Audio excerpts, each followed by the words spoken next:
Welcome to the Political Orphans. My name is Nico Lagan. Normally I'm joined by Rob Ambrose, but tonight he's out sick. But don't you worry. I am joined by constitutional lawyer Shawn Buckley to speak about clone meats and how not the first time that Health Canada isn't labeling produce properly. Shawn is late, so we shall wait for him to show up. But in the meantime, there's breaking news. It turns out that Health Canada is backing away from the decision that it took just a couple of weeks ago. We're talking about 20 days ago. Dr. Sylvain Charlebois, the AKA the professor, the food professor, showed up and admitted that, or he heard that Health Canada was doing that. He broke the story basically a few weeks ago. We had him on the show, when was it, this week, to speak about this. And turns out that because of the outcry, because of the backlash, Health Canada is going to pause. Pause. Just like the carbon tax. Remember that? They're not stopping, they're not backing down, they're just pausing it. And that's exactly what David was saying just before the show started. They love the word pause. That's a psyop tactic to keep you on edge. And all I could think of is Mark Carney with the carbon tax. He never canceled the carbon tax. He just paused it or put it to zero, and he'll be able to put it back anytime he wants. Turns out my guest is here, Mr. Shawn Buckley, constitutional lawyer. How are you doing, sir? I'm well. How are you, Nico? I'm good, good. Thanks for joining me. Thanks for keeping me company since my co-host just didn't show up. No, he's sick. He's sick. I'll give him credit. He's sick. But yeah, thanks for showing up. The I was just about to show the update. Did you hear about the breaking news that Health Canada is pausing Yeah, the so I mean, unlabeling of clone meats? yeah, and I'm actually glad I saved the page that they posted on November 13th. So I saved that because it no longer reads the same. And then yesterday, November 19th, they say they're going to pause. And I was overhearing what you said on pausing. I couldn't agree with you more that it's just a tactic. I've been dealing with these guys for 30 years, and you keep hearing the word pause, and then, you turn around and they're at it again. They're not saying they're canceling it. They're not saying, and in fact, if you pull up the page, I mean, they're basically saying this is safe. The science So says it's safe. Like if you go to the Health Canada page, where they took it they did, down. They actually took down the page because I was trying to get it about half an hour ago. Could not find oh, it okay. Well, anymore. it's good thing I saved that page earlier today too. But if it was still up, I mean, they're basically, listen. I don't know if you read they call it a scientific opinion. Sure. And so if a scientific opinion means that you basically just accept without any critical thought is something that you're citing and promote it as if a study that you like as the end all be all. I think it's a now that page is still up. I think it's an example of why we can't trust Health Canada. Do you see the page right now? Send it to me. I'll Oh, bring it up just hang on. Let me just. because I was looking for it I'm at a earlier and I different. couldn't I'm find at a it. different computer here. Just hang on.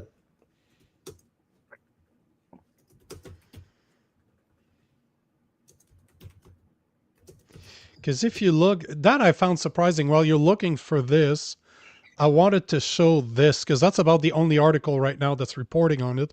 But they're basically saying that Health Canada has indefinitely suspended plans to eliminate mandatory labeling of foods that come from cloned cattle and swine following considerable public pushback. And that's the important part to me because every time I hear the government doing something because of pushback, obviously I'm happy.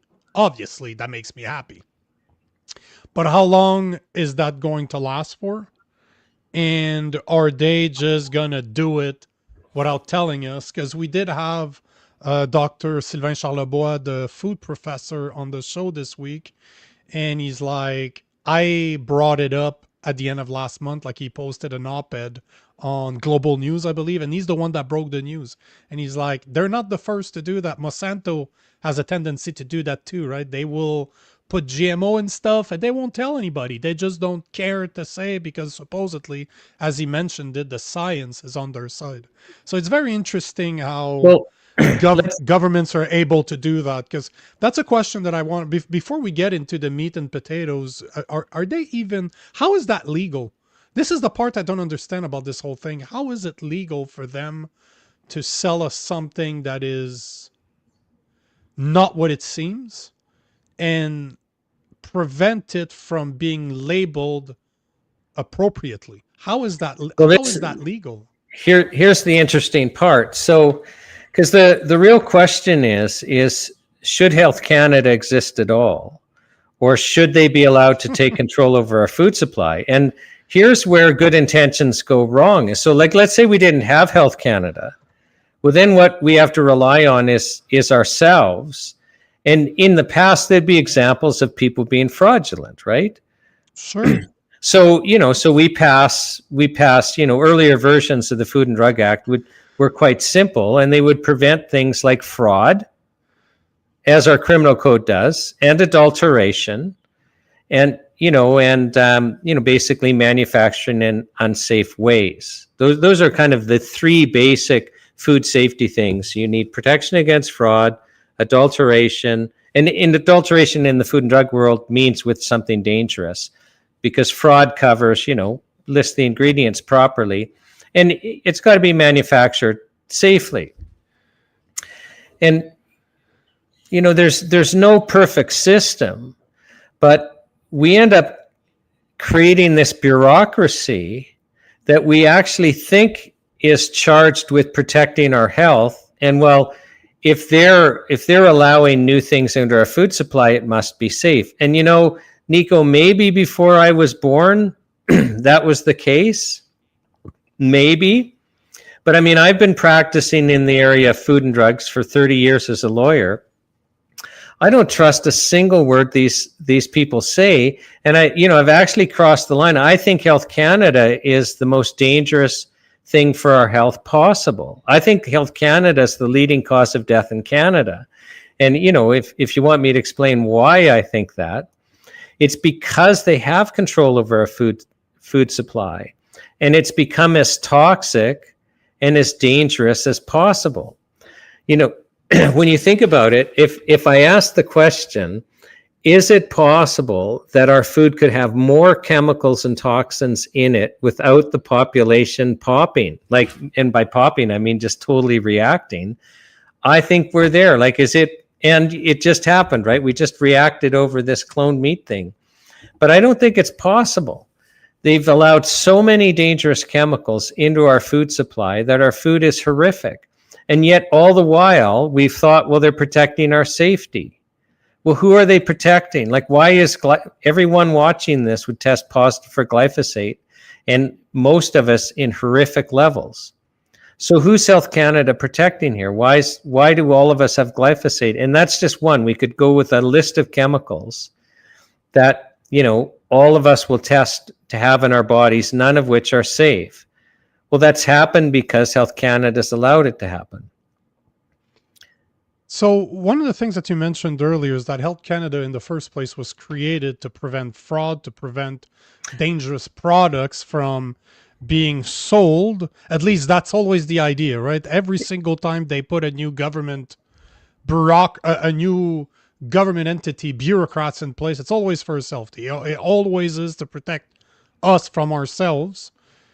But yet, the more you look, and the clone meats being the perfect example, they're supposed to protect us against fraud, but they're being fraudulent themselves. So who's protecting us against them? Yeah, it's broken. I mean, I think they should be disbanded. I think their buildings should be demolished. We should go to, have Tunny Pasture buildings demolished, and, a memorial to those that have been lost. So like, it's that bad. It's that bad. So, I mean, problem number one is people have to take responsibility for their own health. And it's gotten this bad because we've trusted them. Mm-hmm. So that was mistake number one. I mean, at the end of the day, I don't know what the system looks like, but part of the problem is, you know, if Health Canada allows something like glyphosate in our food supply, how do you even sue them civilly? You know, and you're the lawyer. And how do you start? Well, I'm just saying it's a block, right? Like glyphosate, courts are awarding damages in glyphosate cases for it causing cancer. But, you know, how do you say, wait a second, there shouldn't be trace amounts in our food supply? The cancer cases are, you know, not you or I eating, you know, non-inorganic bread. I mean, even if you're eating organic now, you're getting glyphosate in your food supply. It's just the fact that Health Canada approves things as safe is a barrier for there being any liability in our court system. And let's not even go that you or I really can't access our court system anyway. That's a different thing. But assuming that companies could be held liable for putting chemicals in our food supply, Health Canada is a barrier to that. So the solution in your case is to disband Health Canada altogether. Oh yeah, absolutely. They're so far gone, so far corrupt. Absolutely. Like I'm not kidding. In my opinion, and I've been doing this for 30 years. In my opinion, Health Canada may be the leading cause of death in Canada, and that's a different conversation. I'm happy to have it. I want us to concentrate on the clone meats because it seems, you know, it's one of those things that you always have like a aha moment. It seems like people take it for 20 years and then there's one thing that crosses the line. They're like, yep, nope, that's it. We're not going down that fucking road. Absolutely not. And the word cloned is exactly that, right? People are just outraged. They're like, yeah, no, not happening. I'm not eating this. Let's talk about the... But hold on. It's been for sale in the US. Clone meat has been sold in the US since 2008. I didn't even know that. But just hold on a second. So the FDA is not requiring any label of cloned meat. Yeah. It's not, you know, I don't expect that there's been a lot sold, but can we just talk even about what the real dangers of cloned meat are? Because they're not mentioned in Health Canada's scientific opinion. So, you know, to clone an animal, you're basically taking the nucleus out of the cell of the animal you want cloned. So you've taken a cell, the nucleus contains the DNA material, you're pulling that DNA material out of the nucleus, you're taking an unfertilized egg and basically taking the genetic material out of it. You're inserting the DNA that you've taken out of the donor animal, and then you've got to manipulate that egg to accept it. They use electricity, they use chemicals, they use different things to try and manipulate that egg to think, no, I've been fertilized. I'm now a zygote. I'm a fertilized egg. Well, as you can imagine, even from that cursory description, there's a lot of room here for DNA damage, genetic damage. And there is. So a small percentage of those eggs will become viable. And then even the viable eggs, to get an offspring from this, they're prone to genetic defects. They're prone to organ defects. They're prone to other anatomical defects. Well, you can't predict the genetic defects. How do you predict what DNA is going to be damaged? And because you can't predict what genetic damage there is, you can't predict the risk. So if you get an animal to maturity, a cloned animal, as a group, they are more prone to health issues. So they're going to have more hormones in them. They're going to have more antibiotics in them, and they're going to have more other drugs in them. Who wants to eat a cloned animal? Now, to protect us against the risks, if you're going to have us eat cloned animals, you better be screening for genetic abnormalities. You better be screening, for significant anatomical differences that might be creating problems. And you better be screening for higher levels of hormones, antibiotics, and drugs, and excluding those animals that just have too much. But Health Canada is not proposing any new screening at all. Just if the animal shows up and it doesn't appear to be, totally dead, then, the standards really are low. You've got to have an animal looking really sick at the time it goes to the slaughterhouse to be, in theory, segregated and not put into the food supply. They're not suggesting any of this. Is that not, if we stop cloned meat for a second and we just talk about regular meat? Because last time I checked, 70-ish% of antibiotics in the world, if not more, are used on cattle. Like they're used on cows, they're used on chickens, they're used on pork, because we don't feed them the food that they're supposed to eat. So they have problems. Like cows, for example, have massive problems with their stomach, because unless you're going organic and free range, they're eating grain. They're not eating grass, and grain does not agree with them. So no matter what, are we not eating really, or what's the word?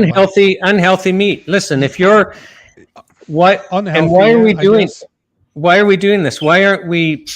Yeah, no, you're absolutely correct. So, it's already bad, and you're just helping me with my earlier point that could our food supply be more unhealthy? So, yeah. But on this cloned meat, it's repulsive. There are unknown risks. And you would think that as a bare minimum that there would be human safety studies. Is there not? No. There's as far as so first of all, and I'm fairly confident that the Health Canada opinion document is still up. Now, and if it's not, it will be. And if it's not, just go to the Wayback Machine and find it. It's been there. It's a 2023 document. What's interesting is there's nothing new here. But you would think, Nico, if there were human safety studies, that Health Canada would cite them. But they list all of the reference materials they're referring to, and it's quite a long list. I can't find a single human safety study on there. Now, my research area of expertise is legal research, but I went looking, I couldn't find a single human safety study on cloned meat of any kind.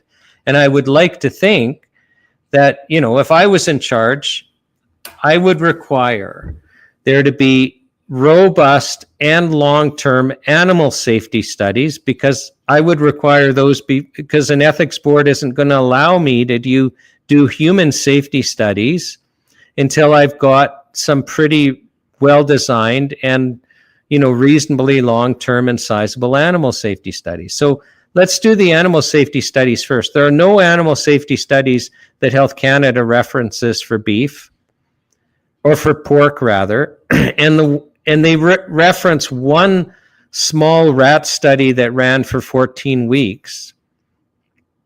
I haven't read the study, but it involved beef and milk. I don't know how well designed it is, or, it's certainly short term. There appears to be some other small rat studies for beef, but, only things that could be considered preliminary. So we need to have animal studies first. Then we have to have human studies if the animal studies allow it, because no ethics board would permit human studies unless you've had animal studies. And for human studies, likely they wouldn't permit it unless you're actually screening for the known risks. So you're only allowing people to eat cloned animals that don't appear to have any defects, anatomical or genetic, and aren't filled with, steroids and antibiotics and the like beyond what's, normally in our food supply. And then once you've had the human studies, then and only then would I allow it into the food supply, but with proper screening for defects, both genetic and anatomic. But none of that is suggested. And I think your viewers should be shocked that there's been no human safety studies anywhere, and yet it's being allowed. Doesn't it sound like COVID all over again? Like it seems that there's a comment that's actually great. Let me just read it. Yeah, there you go. Trevor is saying their studies have already happened in real time. And that's what it seems to be the case now. If there's indeed no human studies or no long-term human studies for beef, the effect of cloned meats or derivative or children of cloned meats, what are they testing? Like if there's no testing, what are they there's not. testing then?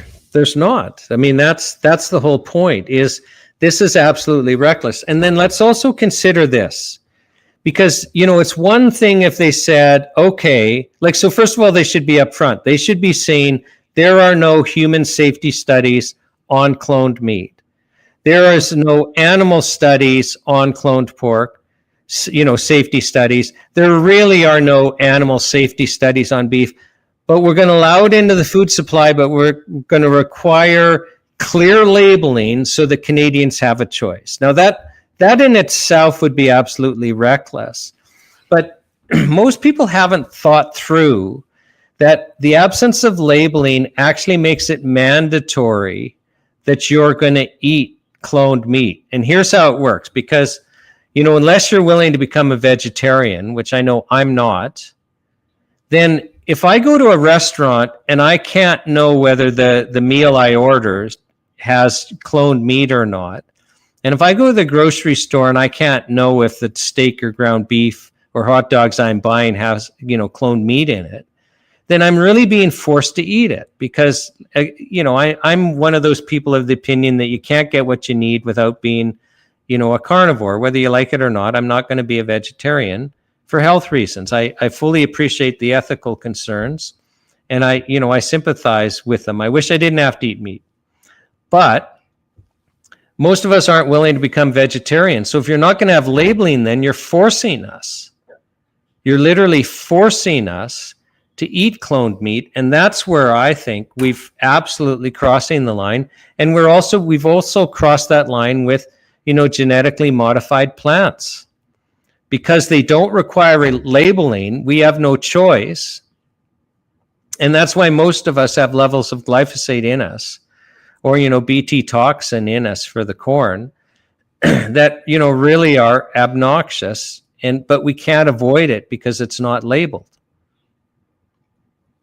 What, every time I think about this, every time I hear a company or a government entity that is not sharing the information, that is willingly stopping from that is willingly lying, let's call a spade, that is willingly lying about what we're eating or what we're consuming, I always ask myself, what's the next step? I'm a sales engineer by trade. I like to know what the end goal is and then deconstruct it to reverse engineering what I was trying to do. So I do the same thing with what governments are trying to do to us. So if they have no problems lying to us with selling us clone meats, what do you think the next step is? What do you think their end goal is with all of this? Is it to sell us the lab grown meat? Because this is the only thing I can think of. But this isn't lab grown meat. This is a different. I know. This is a different thing. Oh, no. I'm fully aware. What we're talking about right now is we would be eating the offsprings of cloned animals. No, they're actually talking the cloned animals themselves. You see, the offspring of cloned animals aren't necessarily classed. They're not classed as cloned animals. An offspring of a cloned animal is not a cloned animal. It's the offspring of a cloned animal and another animal that was bred naturally. They're talking about the clones themselves, Nico.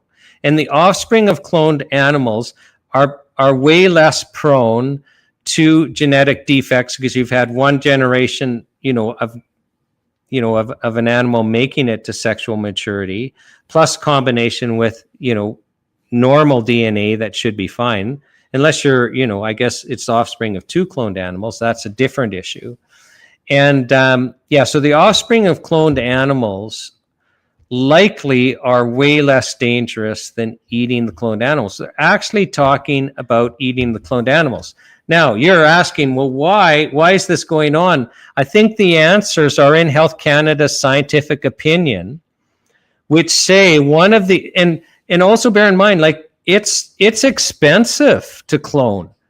You got to go through, like, listen, you want to impregnate just cows naturally.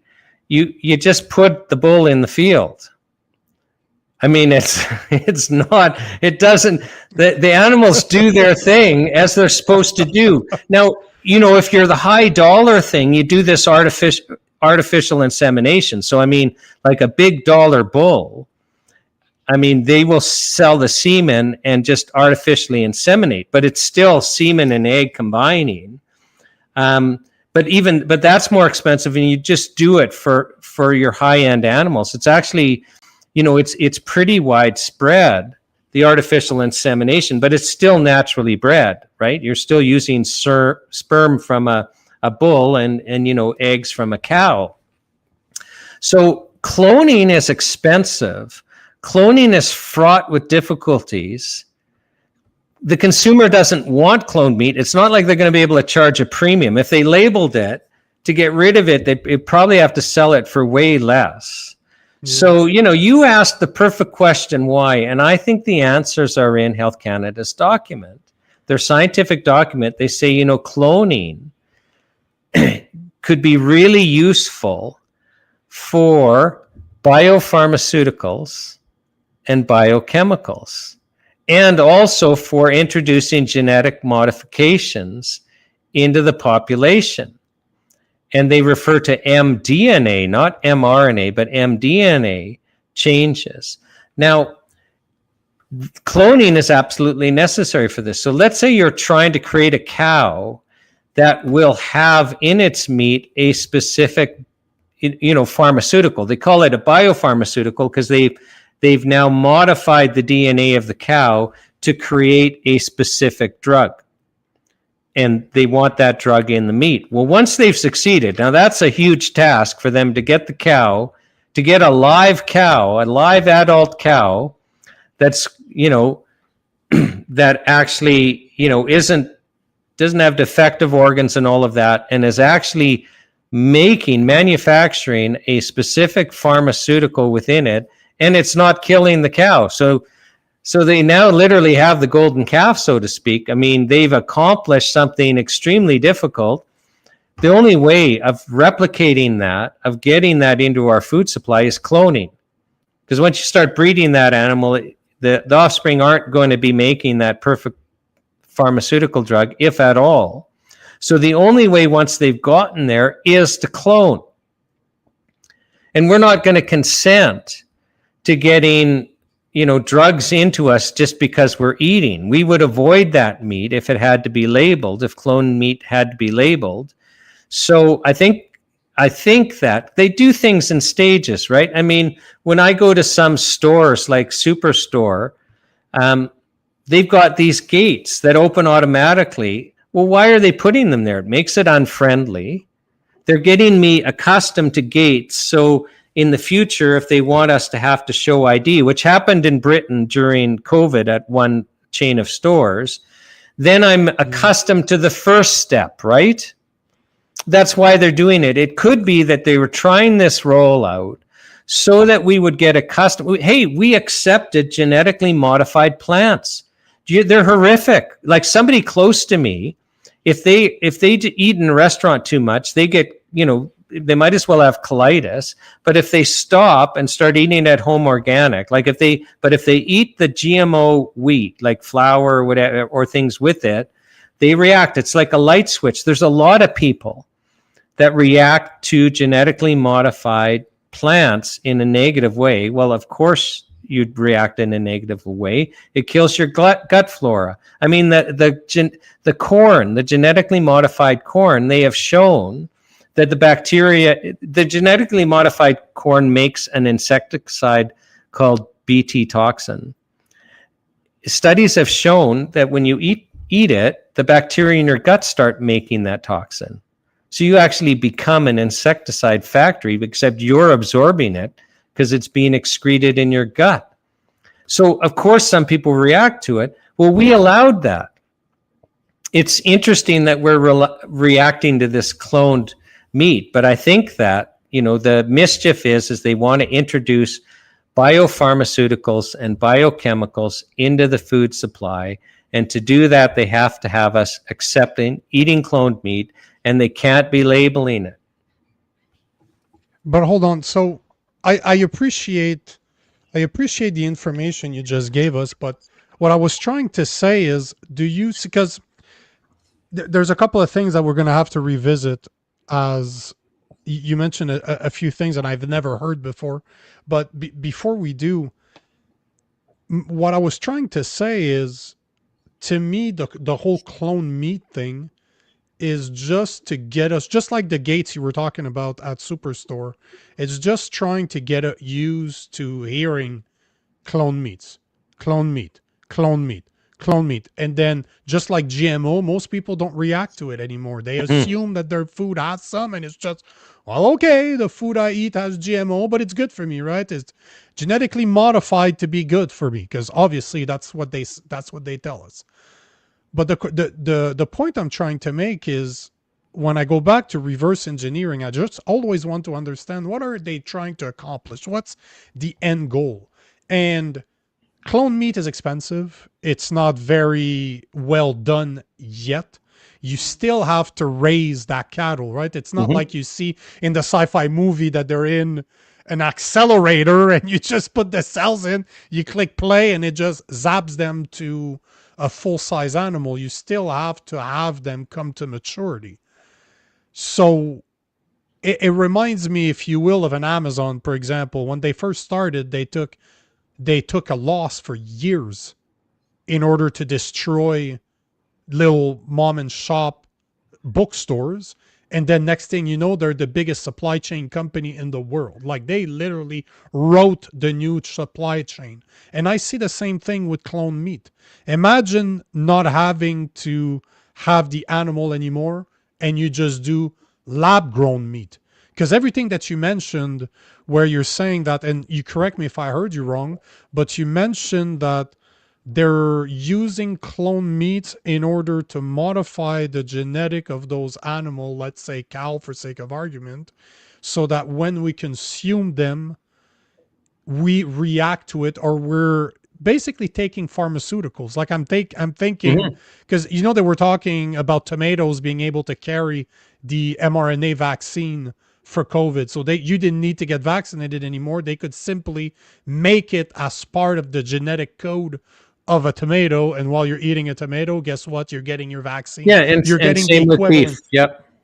So that's what you're saying. So is it that's what they're saying in their scientific opinion document as an advantage to cloning, because they're quite clear that cloning's difficult and fraught with difficulties, but hey, there are these advantages. You can create biopharmaceuticals and biochemicals and introduce genetic changes to the population. So this is their document. It's not my words.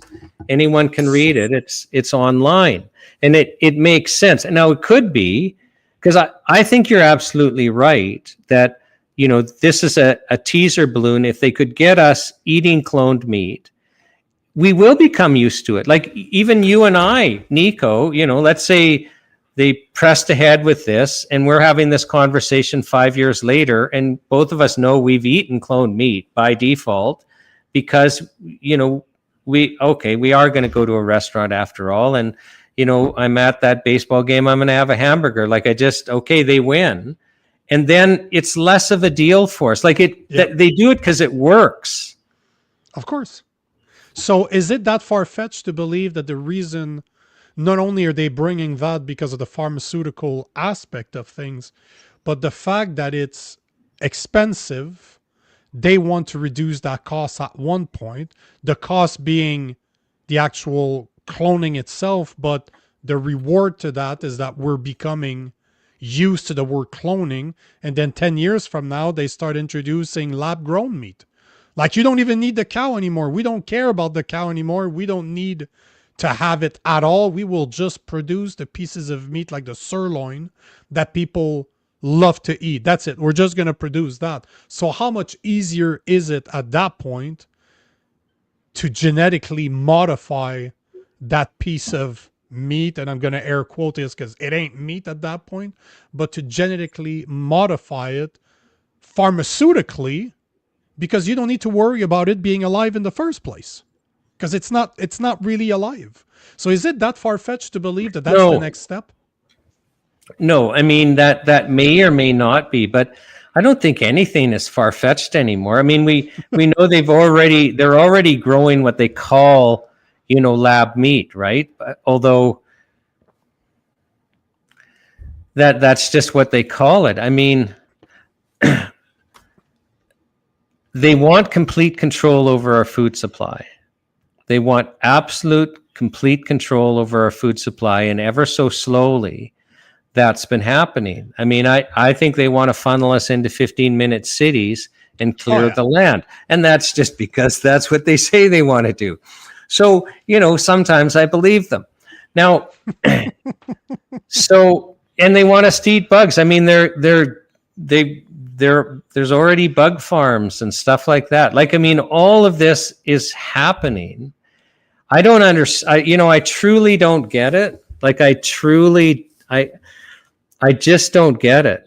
Like, what's wrong with what we're doing? But they're wanting to divorce us from regular food. I don't understand it. But what you're suggesting, I think they want to have lab-grown meat also. This might, right now, we might be talking about something different, but I think all bets are off with everything nowadays. I think our regulatory authorities have a completely different agenda, and it has nothing to do with protecting us, but it hasn't for a long time. I just want to understand what the end goal is, because obviously it's all about control. It's all about keeping us safe. And if you look at the WHO has been saying since the 80s and the 90s that they want to reduce world population by 90% in order to not damage the earth. Because obviously, as much as I don't believe in human-caused climate change, we still have an impact on our planet, right? We still pollute. We still put a lot of crap in our water. That's not the discussion, because all of us would agree. No. Whether we'd all agree, and let's try and avoid pollution. Yeah, but what I'm saying is that to me, it fits that whole agenda of reducing the population. Like, I've had that conversation many times, and the government can't just start shooting us in the street because we're a lot more than they are. We're going to fight back. But you look at what happened during COVID, for example, where a lot of people are becoming sterile right now based out of that vaccine. There's a lot of women they're having problems with their menstrual cycles now. Oh, hey. You have a lot of stillbirth, a lot of women that are bleeding for no reason. So that it affected our reproduction capabilities. Men are getting sterile, testosterone's down the drain.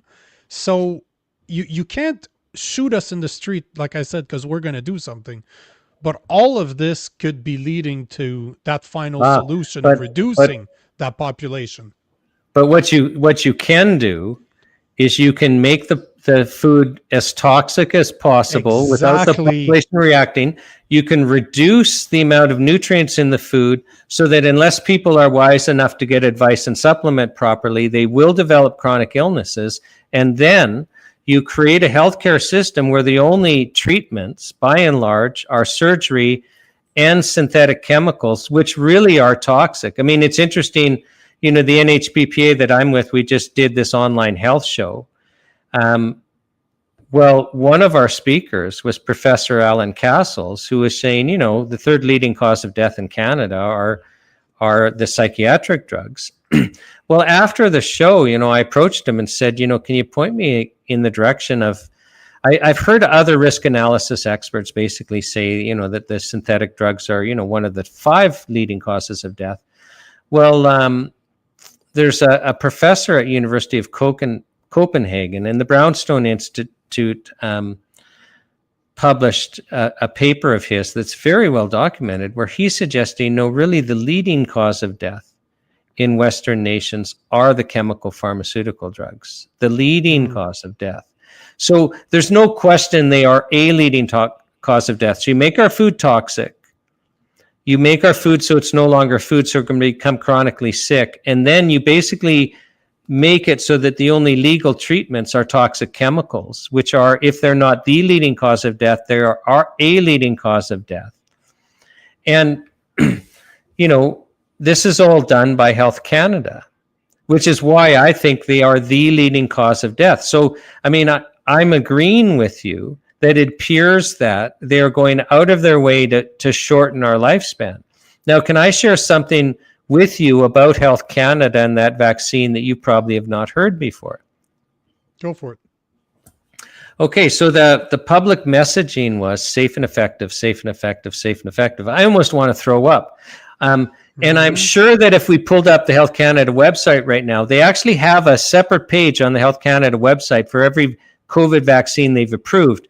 And they used to say, and I imagine they still say at the top, they have a little banner saying all COVID-19 vaccines approved by Health Canada have been proven to be safe and effective. Now, this is political messaging. For all of the COVID vaccines are termed new drugs, and everyone agrees, Health Canada agrees, they're new drugs. Normally, pre-COVID, if you wanted to get a new drug approved, you had to go through the new drug approval process, which if you pull up our drug regs, they start at C.08.001. And when you read those, you have to give the minister, substantive evidence showing safety and, a lot of evidence showing efficacy. So because that's our regular process, most Canadians just accepted the propaganda that these vaccines would have gone through that process where you have to prove safety and efficacy. Now, in the drug approval world, there's a third thing that has to be proven. It's not in the regulations, but it's required by criminal law, both domestic and international. And that is, for a drug for the general population, the benefits have to outweigh the risks, because you can't introduce into the general population a drug where the risks exceed the benefits, or you'd be committing criminal negligence, and or criminal negligence causing bodily harm and or homicide. So that's not written into the regulations. It's just Health Canada and drug approval people understand this. Now we enter COVID about a month before the first two applications for approval with a vaccine, and I think the first were Pfizer and Moderna. The Minister of Health issued an interim order exempting all COVID drugs from having to go through the regular process. Now, they could still choose to go through the regular process. It's not like they didn't have to, or they couldn't, but there was a separate pathway, drug approval pathway for COVID drugs.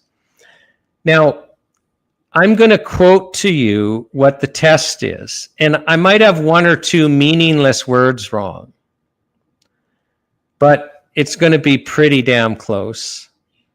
And what's interesting is the word safety is not there, and the word efficacy is not there. In fact, when you read the interim order, which is still online, because this is law. So, anyone can find this. It'll take you 15 minutes. I wrote a discussion paper, which is likely still on the NHPPA site, under resources, discussion papers, and just dig back, where I have links in the discussion paper to these documents. But before I quote the test to you, I want to make two things clear. The first thing I want to make clear is this is a mandatory test. So let's use Pfizer as an example. So if Pfizer can meet this test, Health Canada has to issue a license, even if they think it's a bad idea. So by law, they have to if this test is met. And the second thing I wanted to point out is when you read the interim order, a company like Pfizer didn't even have to submit their safety data to get approved. Well, of course they wouldn't, and you'll see it in there. No, you didn't have to prove your safety data as long as you explained, how you're going to get it to them later. And the safety data you would have to is just the known safety data, but you didn't have to prove safety. So the mandatory test, so Pfizer's applying to get their COVID-19 vaccine approved. And what they have to prove is this. And like I said, I might get the odd word wrong, but I might have it perfect. I didn't know we were having this conversation. I'm going by memory, but I've read it so many times. So it begins with the minister. Now, the minister means Health Canada. So I'm going to say Health Canada. Health Canada has sufficient evidence to support the conclusion. I'm going to stop there. We're already in trouble because if what follows has to be proven, it should say the minister has sufficient evidence to conclude, meaning you got to convince the minister of what follows. But it doesn't say that. It says the minister has sufficient evidence to support the conclusion. So now we're in some subjective land where Pfizer just has to make the argument. So it's not the minister has sufficient evidence to conclude. It doesn't say the minister has to conclude of what follows. We're in a subjective test here. So we're really just, Pfizer has to be able to make the argument. So I'll read the whole thing or recite the whole thing. The minister has sufficient evidence to support the conclusion that the benefits of the new drug outweigh the risks, having regard to the uncertainties concerning the benefits and risks and the urgent public health emergency presented by COVID-19. There's no word safety there. There's no word efficacy there.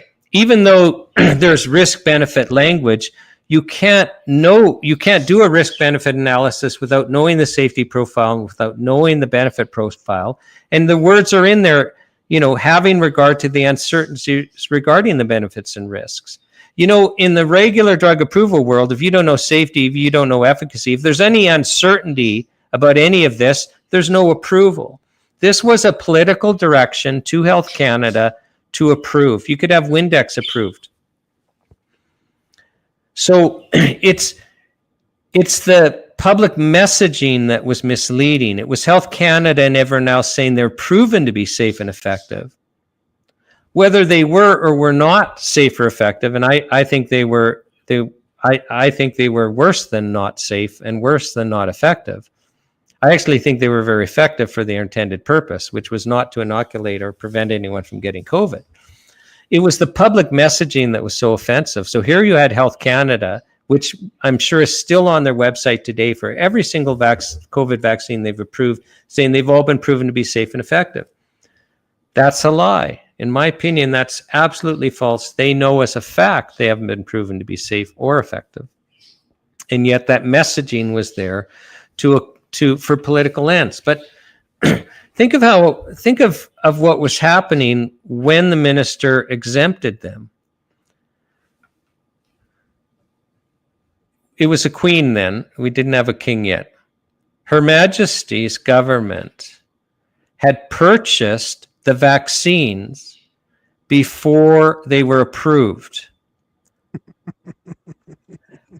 Before Her Majesty's government purchased the vaccines, Her Majesty's government was telling us all in public messaging that we were in this absolute crisis, but the vaccines were an answer. And then the government purchases the vaccines, and then the government distributed them to the provinces. The interim order had to exempt them. It's illegal to purchase a drug that hasn't been approved.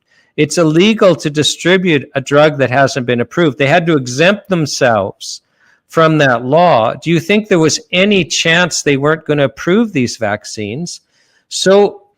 But they couldn't get through the regular drug approval process. So to ensure that they weren't committing internal fraud, they created a political test, which basically was a political directive to approve the vaccines they had already purchased, that they had already distributed, that they had already promised the Canadian population was the only way out of this.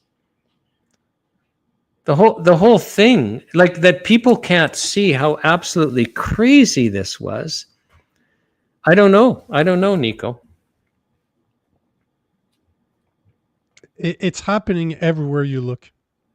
At the end of the day, everywhere you seem to look, it's happening. And the end goal always seems to be the same. Depopulation. It all seems to be the goal that they've been talking about since the 80s. So here's the point. You see, and I don't disagree with you. I hold the same opinion that I believe what's going on here is population control.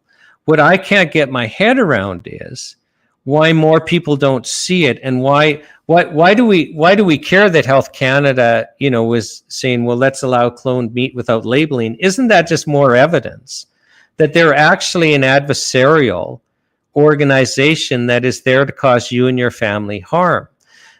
I don't care where you are on the COVID debate, because there's still a lot of division there. I'm just explaining, and like I say, that discussion paper should be on the nhppa.org site. There's a resources and then a sub-tab discussion paper.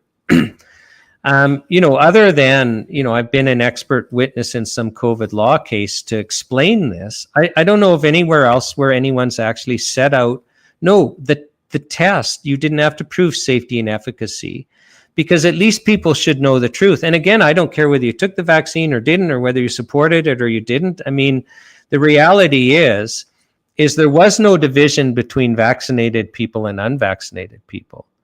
The division was between people that watched the mainstream news and people who didn't, because we all act predictably, Nico, and we were all acting the same way. So let me share this, because the vaccinated shouldn't hate the unvaccinated, and the unvaccinated shouldn't hate the vaccinated.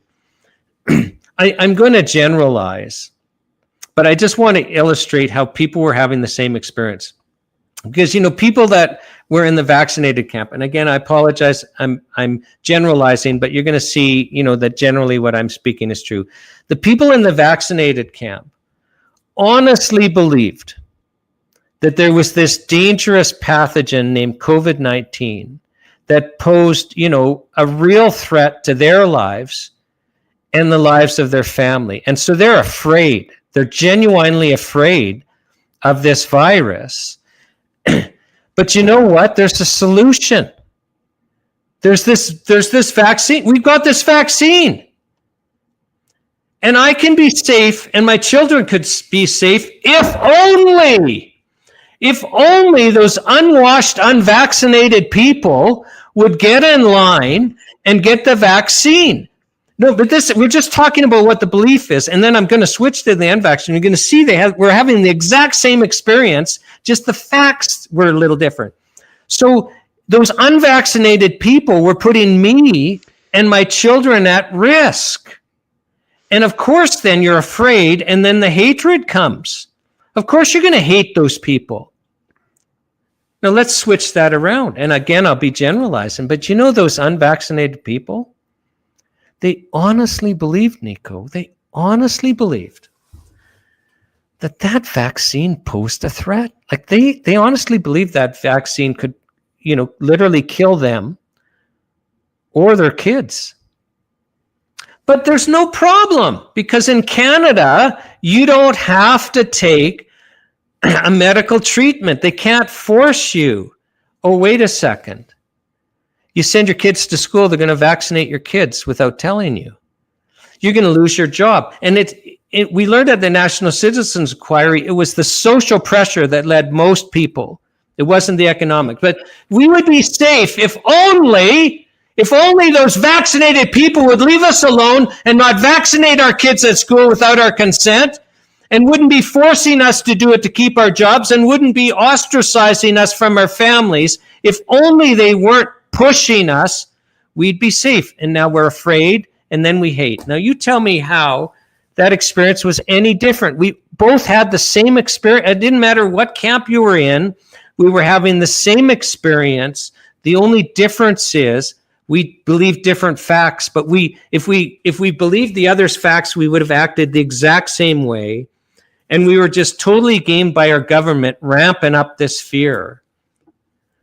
But we have to get over ourselves and stop being divided over this. As much as I agree with you, I don't see it happening.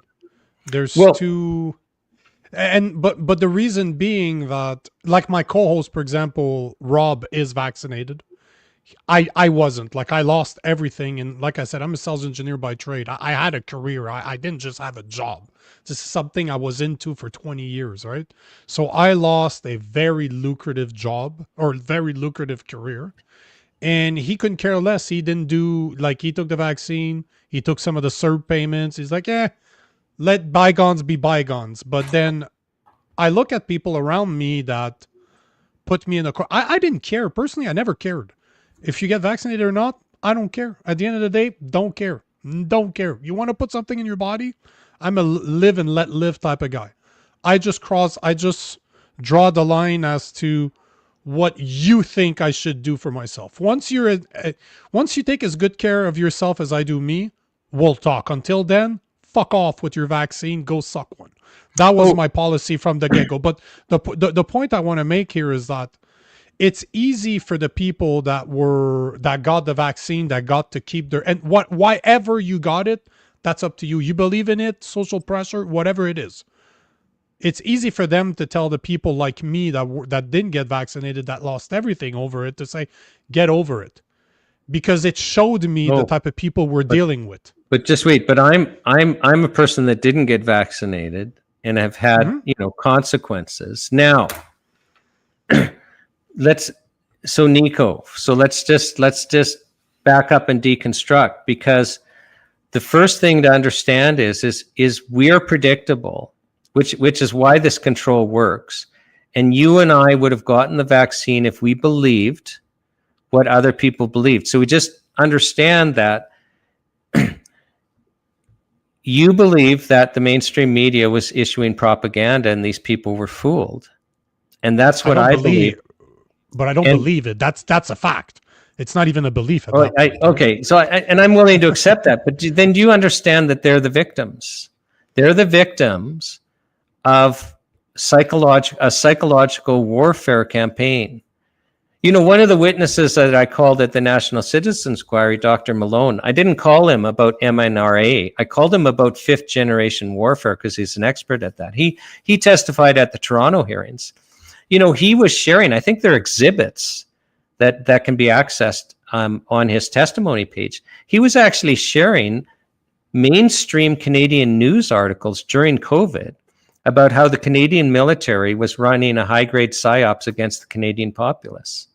It's like they have to. It's like they have to tell you what's going on. Like, what do you do? Like, are you reading, you know, in your Sunday paper, having your coffee at your table? Oh yeah, the Canadian military is running a military-grade psyops against me. And then, like, what? Do you turn the next page and read the hockey scores? Like, it works. And one thing I learned at the National Citizens Inquiry, like, you know, a lot of vaccinated people testified because we didn't care which side you were on.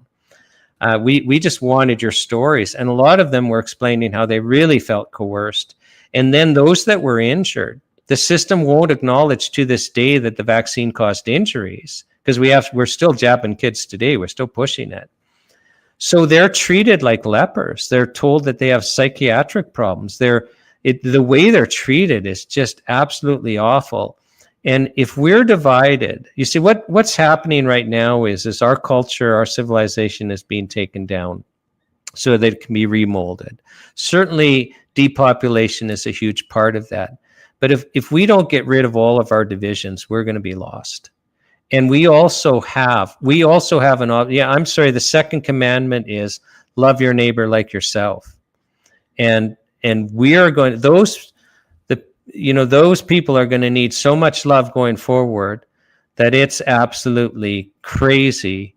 And we also have a command to forgive others. And I feel obligated to share, and it's not for you, it's for your audience. I feel obligated to share, the story about, the master that went to settle his accounts. And this is just a parable of Christ. Can I share it? Yeah, but before you do, you have to let me challenge you a bit, because they're not victims. They're absolutely not victims. At one point, we need to draw a line in the sand to say that, yes, sure, there's certain times that people are victim, but they were complacent, they were lazy, they chose to believe. That was a choice. As much as people tell me that it was a choice for me not to get vaccinated and lose everything, I still agree to this day. I made the choice to not go with the narrative and think for myself. That is a choice that I made. I paid the price for it. That's what my belief cost me. same thing is true for them. I'm not a victim.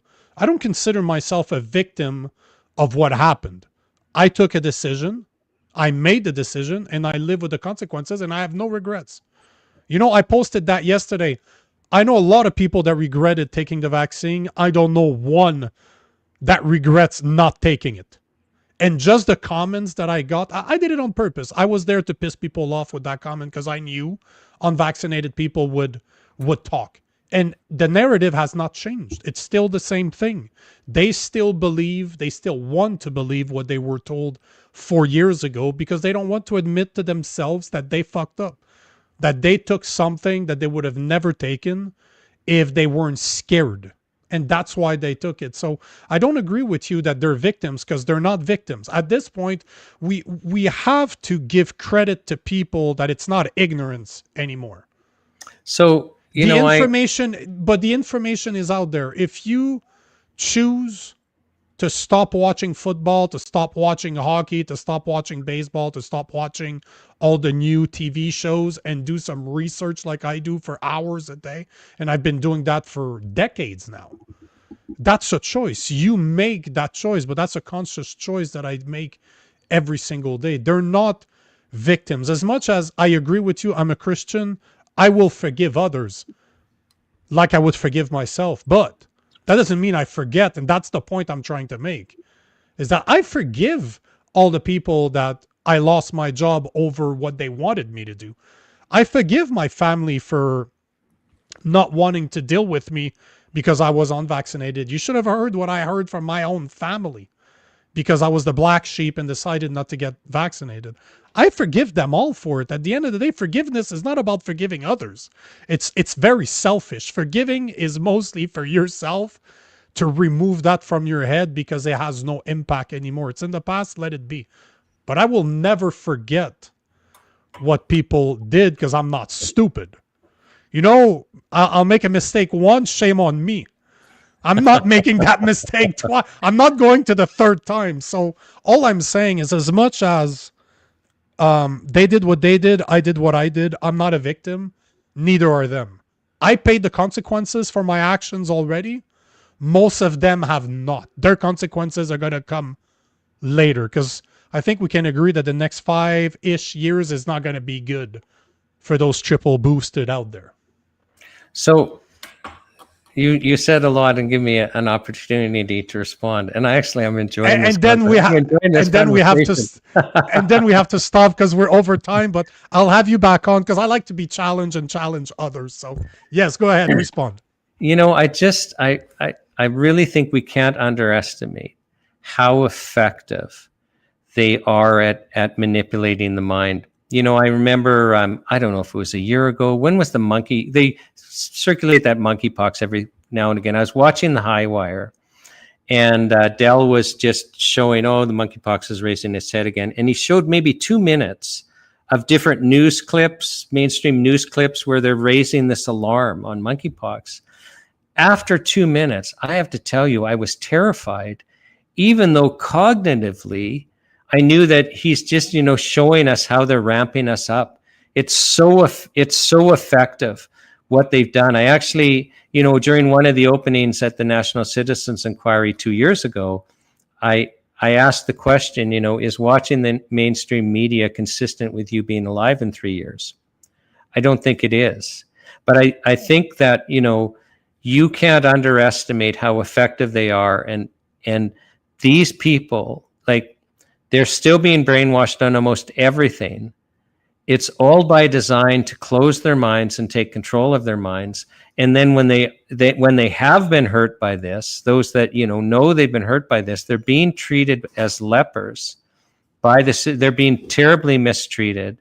And I get that there's a place of personal responsibility, but you and I, if we had a different life, we could be in that camp where we find that we've done something believing that's what we should do and having no idea that it was wrong. So I'm just saying that, but I need to share that parable because there's nothing more important than getting that out. So for those of you who don't know, I think that you can correct me if I'm wrong, but I think this was when Peter came to Christ and basically said, how many times do we have to forgive somebody who keeps wronging us? Like up to 7 times, as if that was a lot. And Christ says, no, 70 times 7. And he didn't mean like 490. He meant there is no end. And then he gives this parable. He says, there's this master, and I'll just pick modern amounts. This master that wanted to settle accounts with his servants. And so he's having everyone that owes him money brought before him. And this one guy's brought before him and he says, listen, you owe me 350 grand and I want you to pay up. And back then you could be imprisoned and your family imprisoned if you couldn't pay a debt. Well, there's no way this servant could pay this. And he's just realizing, wait a second, like my life's ending. I'm going to be thrown in prison here. So he does all he can do is he falls down on his knees and he starts weeping and he begs his master. He says, like, have mercy on me. I can't repay you. And the master's moved with sympathy and says, okay, I forgive your debt. Go in peace. And this guy, he's literally heading out and he runs across another servant that owes him $3,500. And he's feeling financially challenged now. And he says, hey, you owe me $3,500. I like repay now. This is it. I'm settling. And the guy can't repay. And he realizes he's in trouble. He could be thrown in prison and his family with him. So he does all he can do. He falls on his knees. He's weeping and he's begging, please, I can't pay you. Have mercy. And the guy doesn't. He says no. And the guy is taken off to debtor's prison. Well, other servants see this and they're like, what the heck? He was just forgiven 350 grand. He won't forgive 3,500. So the master learns of this and he's dragged back in front of the master. It's like, what's going on here? And so off to prison you go. And Christ is giving this just to draw the thing, our debts, we owe God such a debt because we all know of all the awful things we do that we're unhappy with, that we don't even want to talk about. And yet we won't forgive others for really what's a small debt. It's a command. And it does help us, Nico, but he also requires it of us for us to be forgiven. Lord's Prayer, forgive us our trespasses as we forgive those. But it's a beautiful thing because we've all been forgiven if we ask. But at the same time, I'm not disagreeing with you, but that doesn't mean I will forget. That's the difference. I will forgive others because, again, forgiving is as much as it is for others as it is for you. But forgetting is stupid. You can't forget what people have done. I don't even know what you mean by forgetting, because intellectually we're going to remember what happened, but we let go of it, right? So let's say you come up to me and you want $1,000. I say, yep, no problem. Give me a month, I'll give it back to you. Okay, cool, no problem. No problem. I get back to you 5 weeks after, you still don't have it. And it drags on. And one day you pay me back. Okay, cool. A year later, you're like, hey, can I have $1,000? Well, you're not going to lend me $1,000 because you've learned your lesson. But that doesn't mean you haven't forgiven me for, dragging you out before. It's like, my point. No, but that's my point exactly. You and I can still be friends, no problem. I'm not going to hold it against you. I just know better than to lend you money. So yeah, I don't think we're saying different things. No, it's just you cannot. When you say forgive, it doesn't mean forget, because you can't be naive in thinking that people do change. Because I think the average person does not change unless they don't have a choice. Unless they're, the theory that people don't change until it's harder to stay the same than to change. When it becomes easier to change than to continue hurting, you change. But until then, if it hurts less to continue doing the same thing, you will continue doing the same thing because there's no value in changing. That's well said. And isn't it nice that God puts us through turmoil? Indeed. But so all to say that I'll never consider myself a victim because I took decisions that I'm not calling you a victim. No, what I'm saying is if I'm not a victim for the choices that I've made, and when I say I'm not a victim, I don't regret. As rough as the past few years has been, I would never want to do it you could give me the option to go back and change it. I wouldn't. I would leave it the way it is, because this is who made me what I am right now as we speak. If it wasn't for that, I wouldn't be here. But at the same time, the people that did decide to take it are not victims either, because they made a choice. There's a big amount of personal responsibility. And I agree with you. A lot of them are brainwashed, indoctrinated from school, and then television, cell phone, social media continued doing it. It never ends, right? But at one point, you have to take responsibility that it's your fault. You can it's not like there's no, as much as, for example, social media can be extremely good to live in an echo chamber. But Nico, to what end here? Because what we have here is we've got a large group of people who are injured. Many know they're injured. They know there's something wrong. Many don't know yet that there's something wrong. A vast majority of those don't know why they're injured. They're not connecting it to the vaccine, which will prevent them from actually solving the problem. And the system's not going to tell them the problem.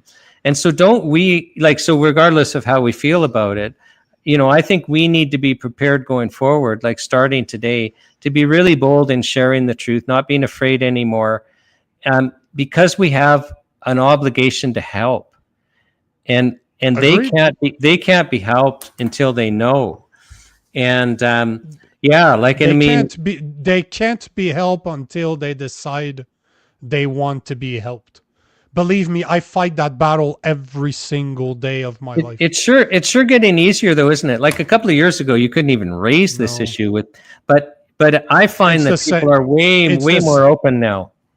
No, it's not. The only reason that it is because there's no restrictions anymore. I guarantee you that if it went down again, people would suck it up and do the exact same thing. Oh, perhaps. That's what I'm saying. Right now, it seems that it's easier because the restrictions are not in place anymore. Look at social media, for example. They're allowing those conversations.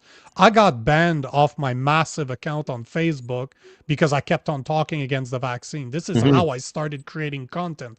So they eventually banned me. Now, I could say the exact same thing on a new account. No problem. I don't get in trouble anymore. So all those things have been relaxed. But I guarantee you that the next pandemic, is it's just a matter of time. They've said it multiple times that this was just a precursor. There's a good reason the Canadian government just signed the WHO new legislation saying that we will follow their wisdom when it comes to the next pandemic and pandemic response, like what they expect us to do in a case of emergency. It's going to be the same thing. I don't see this changing. We had between 80 to 91% of Canadians that had one vaccine.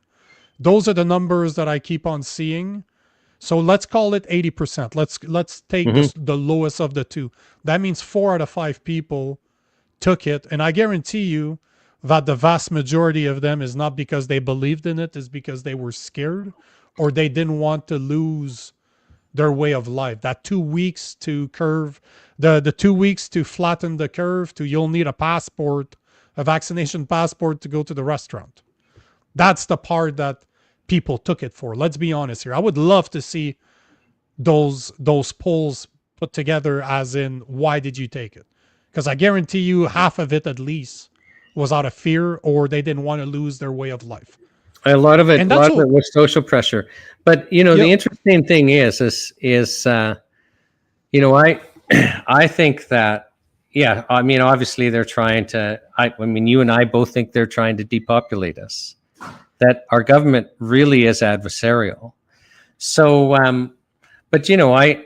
I see history. It goes back and forth, back and forth, back and forth. And I also know that God's moving in the land. So I don't think we can, conclude that, they're going to succeed again. Maybe they will, maybe they won't. But, people like you are waking people up. And, even just by sharing knowledge, there'll be a certain percentage of viewers that aren't going to comply and will actually, here I'm Fighting Health Canada. There's already underground networks of ivermectin and all the like, because they know that the government's going to take it away. And sure, the odd person that gets found out is going to get hammered. And the same thing's going to happen with natural supplements and real food. We're just going to do what's necessary. And, we may hit that tipping point. Like, I think what you're doing is so important. Really pleased to be on your show. And, even though we banter back and forth, you're doing a great service. And it's because of people like you that it might not go down the way they want it to go down next time. And I hope you're right, because that's why I do it. But I can't, if there's one thing I've learned, I cannot convince anybody of anything. The only thing I can do is try to raise doubt in people's mind. And if I have to be the bad person that you're so pissed off and so irritated by what I say that you have to go research it to prove me wrong, so be it. I will take it. That's fine by me. I'm okay with being that person. I'm happy to be that professional asshole, because that's basically, I'm like this in real life. Like, what people see on camera is a lighter version of what I am in real life. I'm a lot worse in real life. I just have to tone myself down to not get banned everywhere.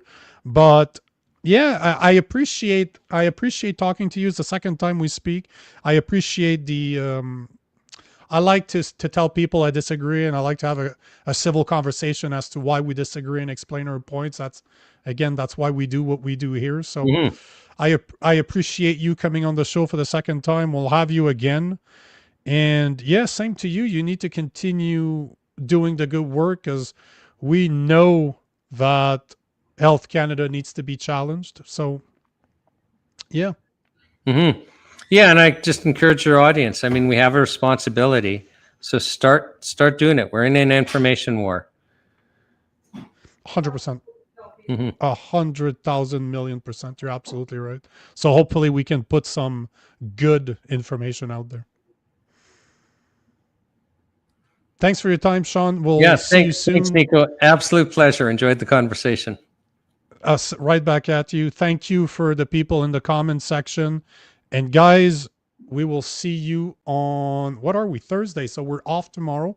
We will see you on Sunday, 8 p.m. Eastern time. We'll see you there, guys. Peace.